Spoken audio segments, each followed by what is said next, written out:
Okay. ఇప్పుడు వీటిల్లో కొన్ని సీక్రెట్స్ ఏం చెప్పారంటే మీరు మాకు ట్రైన్ లో కనపడ్డారు. మీ పేరేంటండి? ముని అట.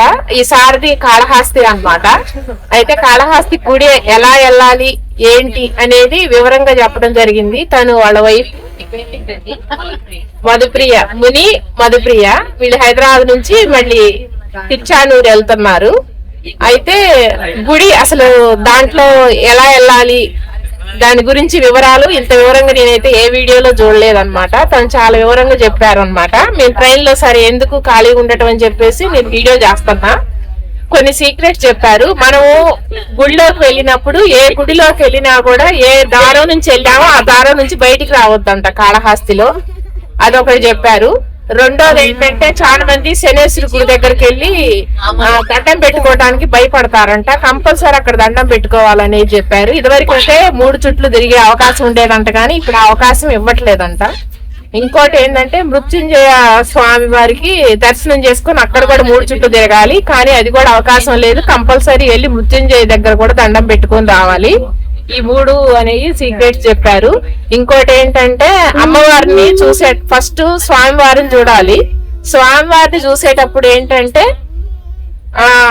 రైట్ సైడ్ ఒక దీపం ఉంటది అన్నమాట. ఆ దీపము అటు ఇటు ఇట్లా కదులుతా ఉంటదట. అంటే శివుడు శ్వాస తీసుకుంటుంటే ఆ శ్వాసకి ఆ దీపం అనేది కదులుతూ ఉంటది. అప్పుడు మనం స్వామివారిని కింద నుంచి పైకి చూడాలట.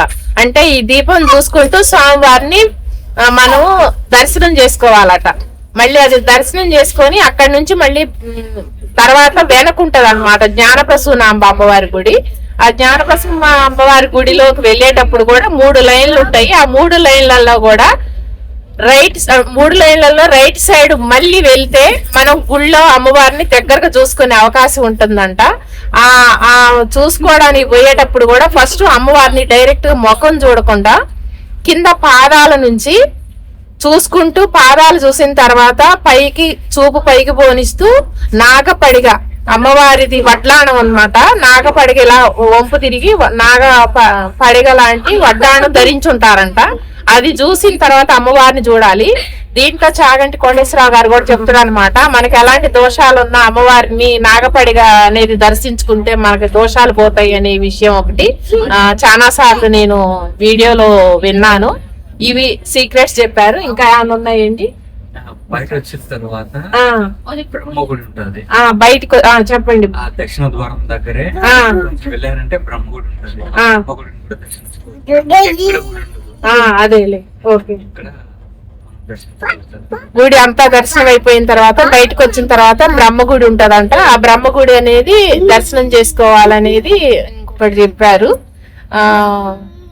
64 నాయనార్లను చూడమన్నారు, వినాయకుడిని చూడమన్నారు, శనేశ్వర స్వామిని చూడమన్నారు, మృత్యుంజయ స్వామిని చూడమన్నారు. మళ్ళీ 5 పడగల రాహుకేతు ఒకటి చూడమని చెప్పారు. ఇంకోటి ఏంటంటే కాలభైరవుడిని చూడమన్నారు. అక్కడ బట్టల భైరవుడు అని బట్టల భైరవుడు ఏంటంటే మనం అక్కడ ఒక బట్టల భైరవుడు అనే స్వామి ఉంటారంట. అక్కడికి పోయి మన ఇంటి మీద ఉన్న బట్టలలో ఒక దారం పోగు తీసి ఆ స్వామి వారికి ఆడబెట్టి దండం పెట్టుకుంటే మనకి వస్త్రం అనేది లోటు లేకుండా ఉంటది అనేది ఒకటి చెప్పడం జరిగింది. అదొక నానుడి. అక్కడ ఒక చెట్టు ఉంటదంట. ఆ చెట్టు దగ్గరకు పోయి ఆ చెట్టు దగ్గర కాసేపు కూర్చొని దండం పెట్టుకొని కొంతమంది పిల్లలు లేని వాళ్ళు పిల్లలు కలగాలని ఉయ్యాల కట్టడము, పెళ్లి కాని వాళ్ళు అక్కడ కూర్చొని దండం పెట్టుకొని వస్తే వాళ్ళకి వివాహం అవుతుంది అనేది ఒకటి, బాధలు అనేవి ఉండవు అనేది. ఇంకోటి ఏంటంటే ఇప్పుడు మనం శివుడు అనేది అంతా ఇత్తడి తొడుగుతోని కప్పి ఉంచడుతాడు కాబట్టి మనకు కనపడదు. కాబట్టి సేమ్ అలాంటి విగ్రహాన్ని బయట చూడటం కోసం డెమోగా ఇంకొక విగ్రహం ఉంటది అనమాట. అది మనం పూర్తిగా వివరంగా ఇలా ఉంటది అనేది చూడొచ్చు. ఇది అండి మనకి కాళహస్తిలో ఉన్న వివరాలు. ఇంకోటి ఏం చెప్పారంటే లోపల నుంచి మనం గోపురాలు చూస్తాం కదా, చూసేటప్పుడు 3వ గోపురము భక్త కన్నప్ప గుడి అనేది ఉంటది. ఆ భక్త కన్నప్ప గుడి కూడా మనము అక్కడి నుంచి ఒక 15 నిమిషాలు పైకి ఎక్కడానికి మెట్లు ఉంటాయట. ఆ పైకి ఎక్కితే మనకు భక్త కన్నప్ప గుడి ఆ గుట్ట మీద నుంచి చూడొచ్చు. ఆ గుట్ట మీద నుంచి చూస్తే స్వర్ణముఖి నది అనేది కూడా కనపడుతుంది. అది చూసి దర్శనం చేసుకుని కిందకి రావచ్చు. అక్కడే భరద్వాజ కొలను అనేది కూడా ఉంటదట, అది కూడా దర్శనం చేసుకోవచ్చు. ఇది టోటల్ గా కాళహస్తి ట్రిప్ కి సంబంధించిన విషయాలు. వీటిల్లో నాకు తెలిసినంత వరకు పాపం నాకు ఆ సారు ముని అనే సార్ నాకు కలవటము, ఆ సొంత ఊరు కావటం వల్ల అన్ని వివరాలు చెప్పటము నేను ఈ వీడియోలో మీకు తెలియజేయడం జరిగింది.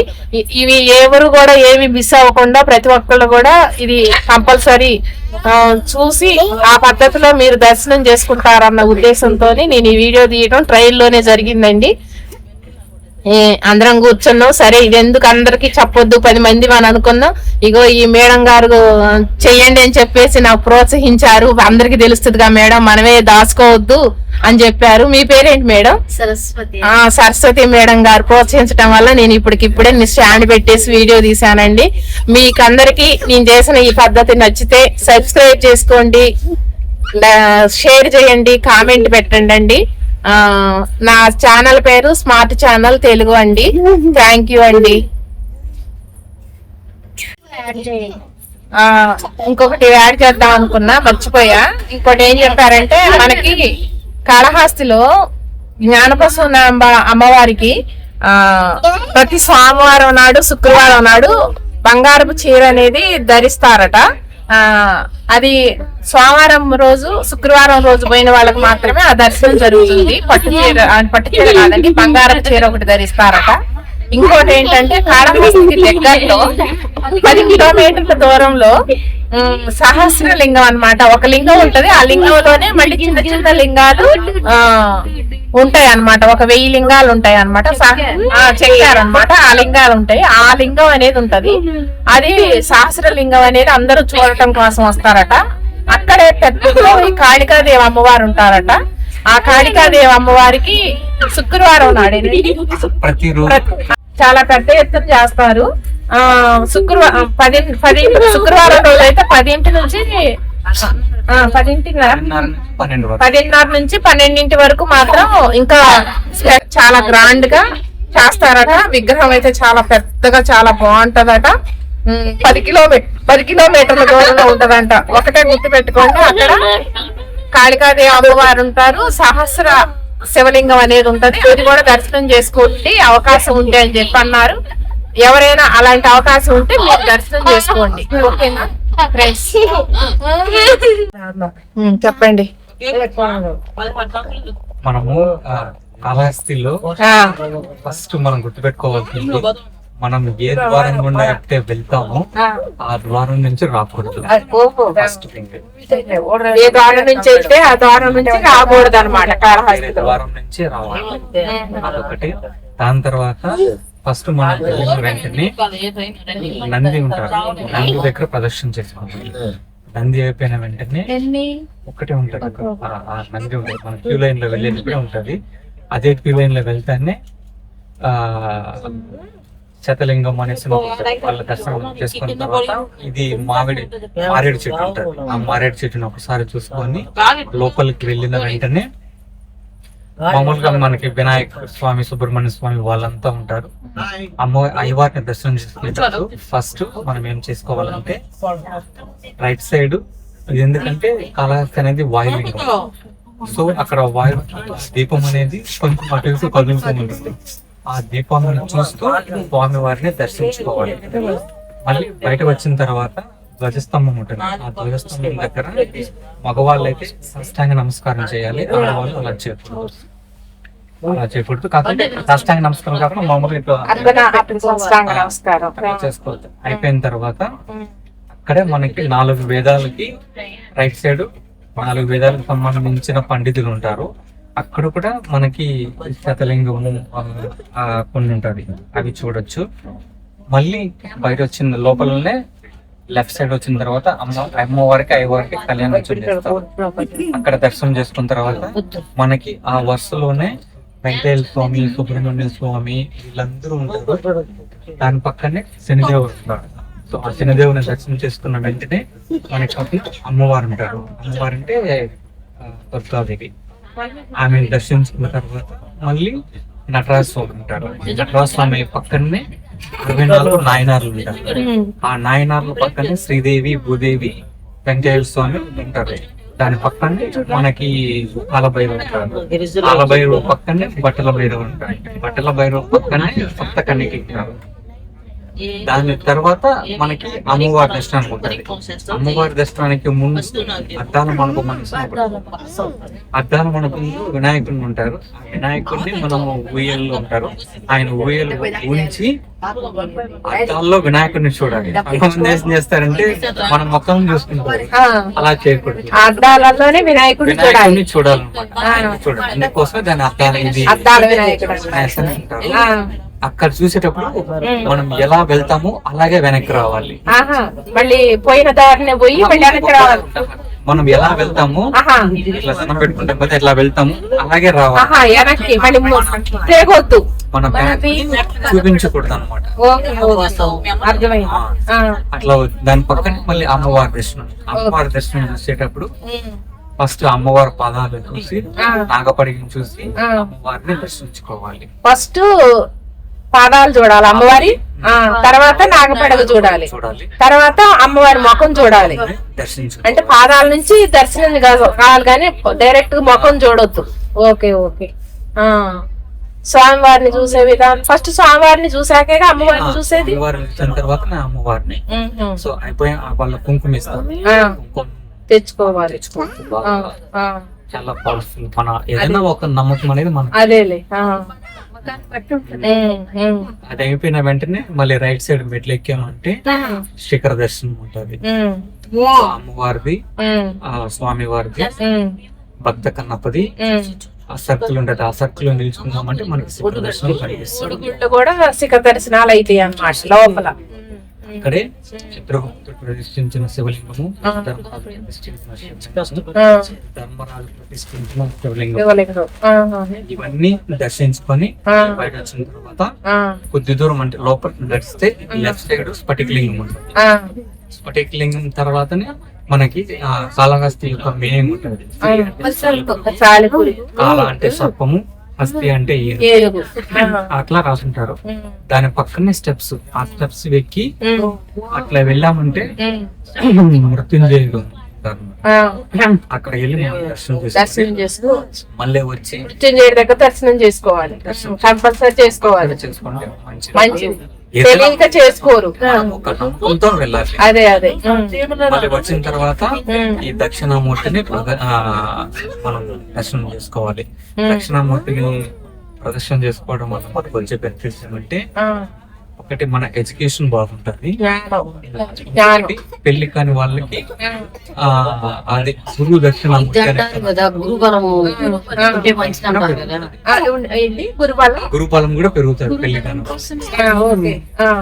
జ్ఞానం కోసం కూడా దక్షిణామూర్తి ఉంటారు. పెళ్లి కాని వాళ్ళకి కూడా మళ్ళీ బాగా ఉంటుంది.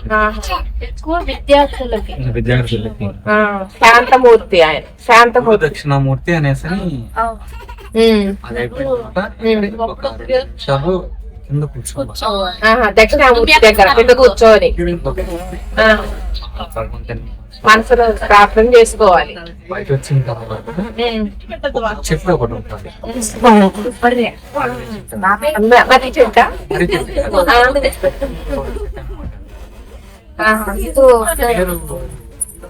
లేదు కానీ ఏది పూలు పూసేదేనా, నాగేంద్రుడు పూలు లాంటి పూలు, అది కాదు, అది కాదా? వాటర్ ట్యాప్ దాని దగ్గర ఒక చెట్టు ఉంటది. మనం కూర్చునే దానికి బాగా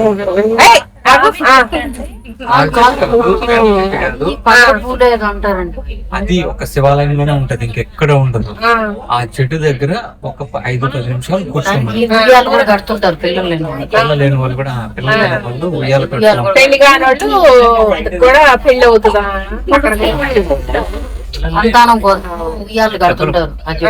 పిల్లలు లేని వాళ్ళు చెట్టుకి ఉయ్యాల కడతారు. కాసేపు కూర్చున్నాను. అయిన తర్వాత కొంచెం లెఫ్ట్ హ్యాండ్ సైడ్ మనకి కాళికాదేవి అమ్మవారు. కాళికాదేవి అమ్మవారు. సో వీళ్ళని అదే శనీశ్వరు చెప్పారు ఇందాక. శనీశ్వరు లోపల స్ఫటికలింగం తర్వాత కాదా శనీశ్వర లింగం? మనకి ఈ స్వామి వారిని దర్శనం చేసుకుని వచ్చిన వెంటనే ఆ, వెంకటేశ్వర స్వామి, సుబ్రహ్మణ్య స్వామి వీళ్ళంతా ఉంటారు. అమ్మవారికి ముందే మనకి అమ్మవారి కాదు, దుర్గమ్మ వారికి ముందే మనకి శనేశ్వర స్వామి వస్తారు. గోల్డ్ తో బాగా చేసుకుంటారు. ఓకే, శనేశ్వర స్వామి. గోల్డ్ పైన అంతా చేసుకుంటారు. హలో ఫ్రెండ్స్, మేమందరం ట్రైన్ లో కలిసాము. అందరం కలిసి టిఫిన్ లో తింటున్నాం. చూపించండి, టిఫిన్ లో తింటున్నాం. అందరం ఇలా ఎంజాయ్ చేస్తున్నాం అనమాట. దేవుడి కాడికి పోతూ కూడా ఇలా ఎంజాయ్ చేస్తున్నాం. జాను పాప అల్లరి ఎక్కువైంది.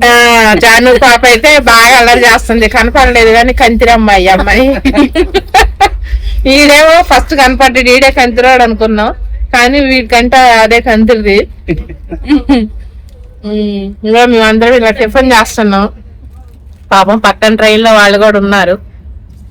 ఇంకా ఫ్రెండ్స్ ఇడ్లీ దోశ పాపం ముని సార్ తీసుకొచ్చారు. ఏదైనా ఎక్కడికి పోయినా మనకి ఫ్రెండ్షిప్ అనేది ఇవ్వండి. హాయ్ చెప్పండి అందరూ. Hi, smart channel Telugu smart channel Telugu subscribe చేసుకోండి, సబ్స్క్రైబ్ చేసుకోండి, లైక్ చేయండి. సబ్స్క్రైబ్ చేసుకోండి, లైక్ చేయండి, షేర్ చేయండి. దేంట్లో అబద్ధాలు ఉండవు, వాస్తవాలే ఉంటాయి.